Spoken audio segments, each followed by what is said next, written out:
The Washington Building Congress is pleased to present the Craftsman Hall of Fame.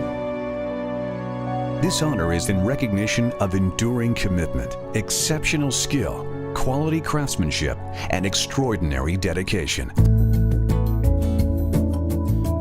My name's John Bryant. I currently work for HIT Contracting. I'm a site operations superintendent. I'm Bill Rhodes. I'm Local 26 union electrician, worked for Power Solutions for the last 16 years, 27 years in Local 26. My name is Mike Wondoloski. I work for R. Brady Associates in Alexandria. I've been with R. Brady since 1977, my whole career. I always liked to mingle with the wood. In high school, I took the trades of the carpentry. But the gentleman that really got me in this trade and got me started, his name was James Mock. He's my AKA second dad. I called him my father on the site. He worked out of our shop. We had an automobile business, and he would work there on the evenings with us. And from there, I came down to DC, got into the apprenticeship. He's the one that got me started, and I worked most of my career with him. I grew up in PG County in Oxon Hill, and coming out of high school, I went to DeMatha Catholic High School and entered the electrical trade right out of high school, and started my career as an electrician, as a helper right out of high school 3 days after graduating, and I've been doing it for the last 27 years. I grew up in Elysburg, Pennsylvania, a very small town we didn't even have a red light at that time, all farmland. I started off as a helper. I was the lowest man there was, and they were all old and experienced, and they weren't easy on me. At the National Shrine, and the first piece of stone I ever saw was a 2-foot wide column, a round column that we hoisted up into the Shrine of the Immaculate Conception, and we set it, and I was hooked.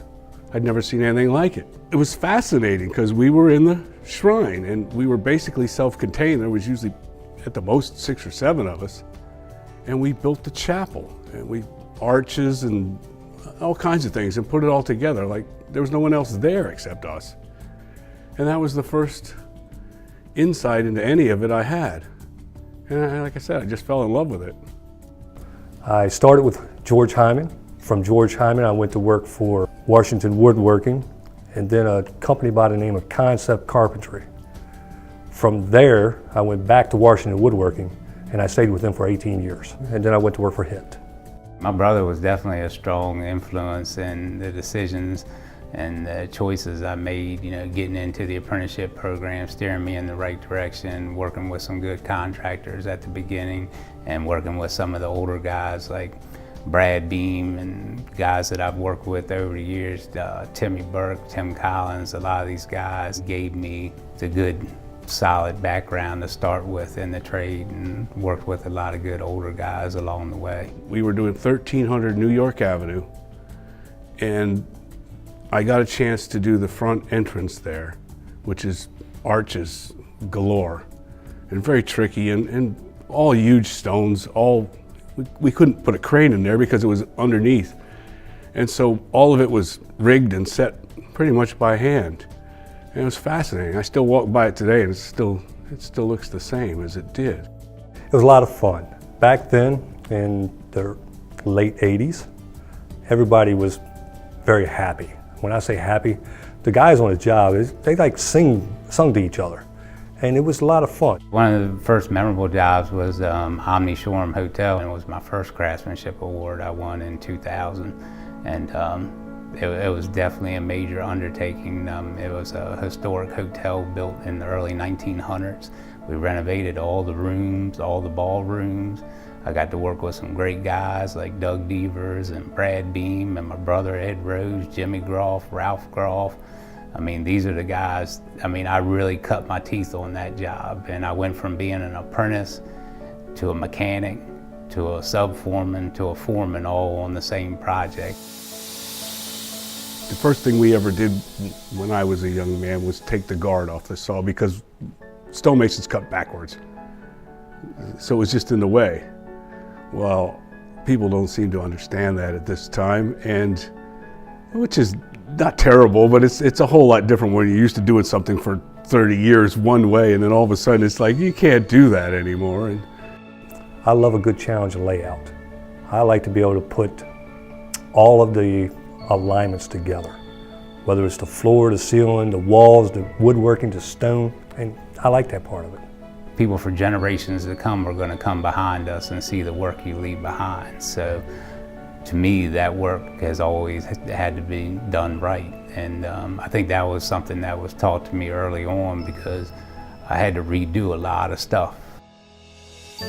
Stonemason is very taxing on your body. Your knees go out, your back goes out, you get arthritic hands and knees. But otherwise, you get to see what you've done, so you'll get over it, be all right. Most jobs start pretty early, like 4 a.m. The number one advice I would give anybody is, if you make it to work on time every day, that's your hardest job. Most people don't want to get up too early these days, and whether you're going to be there or not, the job's still going to go on. So if you can't make it there, then you're not going to be part of. And once you get there, pay attention. The WBC reflects the best in this industry. It shows who builds DC. You know, it shows who the quality craftsmen are. And if you look at the names that are on the awards every year, you see these are the guys that are the best at what they do. And it definitely brings a sense of pride to me knowing that I'm part of that. Another memorable one is the Sherman building, which the earthquake hit and pretty much destroyed a lot of it. Huge stones. We were up on that clock tower and there was no one around but us. And we could look out over the whole city, and we took it apart, and then we started putting it back together. And it was, once we got to the top, it was kind of sad really that it was come to an end, because it was such, you don't see things like that. I mean, every course in the turrets were all, even though they were the same coursings, they were all configured differently. We had 500 pieces on the ground at one time, and we had to go around and pick them back up and rig them and stick them back up there. That's my favorite job of all time. I always tell the younger generation to always pay attention. Doesn't matter whether it's their work or not. They need to be able to pay attention to everybody's work. So whatever the electrician is doing, it all has impact on everybody, from the painting all the way to the concrete part of it, building the concrete. But if you can see the final product in your mind, then you can build the final product. I mean, it makes it a whole lot easier to be able to know at the end what you're trying to achieve from the beginning. And it's all coordination. The direction is to train these guys, so you almost, you know, the approach we always take is as a family. Everything we've done and worked over the years, our group has always been a family, and we treat everybody like a family. So whether it's a guy the first day in the trade or whether he's been in the trade for 20 years, we still consider them family members. And the same way I treat my family members, I treat the guys that work for me. So if you foster that culture of a family, everybody takes care of each other. And that's, I mean, these are the people we're training today are going to be the ones taking our place, and I'm hopefully one day sitting here watching them get into the Hall of Fame or win Craftsmanship awards, because that's important to leave that legacy behind. This is a wonderful trade, it really is. I've been very fortunate to be able to do some of the things that I've done, especially the historic things, the Pentagons and things like that. And it's just been an amazing ride, and I couldn't have come across a better thing to do as a young man than what I ended up doing this. It is with great pride that we present the Washington Building Congress Craftsman Hall of Fame Class of 2019.